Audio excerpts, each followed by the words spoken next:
Joined by head coach Brian Barnett to talk about his team's preseason. Coach Barnett, you face off with Dayton coming off an A10 title last year.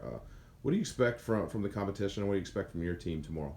Yeah, I think obviously with Dayton coming in, there's no question that they're going to be a good side, and I think one of the things that you can always expect from them is they're going to have some unexpected additions that come into their team, whether it be later in the recruiting process or certifying some international guys and things like that. So they're always a team that's definitely going to bring a great effort. They're going to be organized defensively, but then I think more importantly, they're really going to challenge us on the attacking with their attacking threats.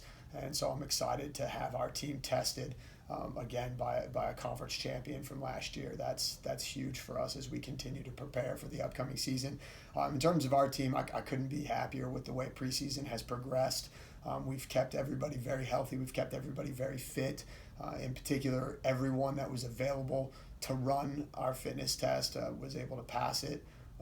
And be above the minimum acceptable standard, so to speak. So that was a great thing for our program to be able to do that across the board. And then now, as we continue to move forward, it's actually been a fun preseason because there isn't as much teaching and reintegration of players, which I think is a good thing, right? It says that, hey, we made a plan several years ago to have juniors and seniors rise up through the program and be the core and be the focal point of the success out on the field. And we've gotten to that point, and so far it's come to fruition in the sense that those people that have been here for some time understand culture, understand identity, understand what we're trying to do in each phase of play out on the field are the guys that are starting right now, and that's good. And then we all obviously have some younger people that are going to be able to come in and help us in different areas as well. So I'm really excited about that. So we haven't had to spend a ton of time like teaching that stuff and integrating that stuff. It's been inherent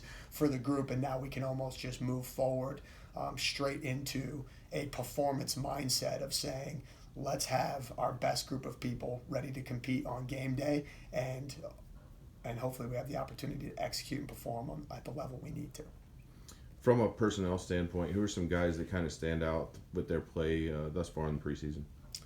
Yeah, I think without question, I mean, our two goalkeepers in particular that are returning between Lucas Moorfield and Quinn McCallion, they both spent a lot of time training very hard over the summer in different environments, and both are prepared to push each other.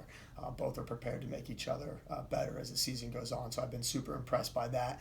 And then I've also definitely a nod to our incoming freshman goalkeeper, Luke Launeman, for stepping into what can be an intimidating environment for a young person and embracing it and recognizing the opportunity that he has to learn from two very experienced and hardworking goalkeepers. So that's been nice. And then on the attacking front, I think one of the best things that I can say is that we've gone through a series of attacking sessions over the course of the preseason, and we've walked away from each one of those not only scoring goals as a collective group, but also those individual people that we want to be scoring goals on game day are doing it. So whether it be Riley Shives, Freddie Carezzi, and those different guys across the board, all have come and produced points in practice, which has been good for us.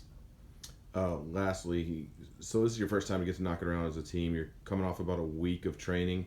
What are some things you'll key on tomorrow, just getting your first glimpse of actual game action with your team? Yeah, I mean, my focus in preseason to date has, again, been on the attacking side of the ball. And I think ultimately for me, when I look back at where we've been in past seasons and where we want to go as a program, that's the area of the game that we have to get right. We really have got to start performing and executing in the attacking phase of play. And so for me, it's going to be looking at primarily transition to attack when we're defending. How quickly, efficiently can we establish the attacking half of the field? And then what are we doing from there to provide good crosses, good shots, good restarts to be able to create goal-scoring opportunities? And I think, some other guys from that attacking group that have played quite well for us early on. Luke Liljegren's been playing very, very well as a wide player on the right side, getting past defenders and delivering good quality flank service. And then Logan Finnegan getting a look as kind of like our number 10 or our second forward in our system of play, has done really well to understand how to exploit some different spaces out on the field that I think other guys that have tried to play that role haven't quite done as well. So I'm happy with that. All right. Thanks for the time, Coach.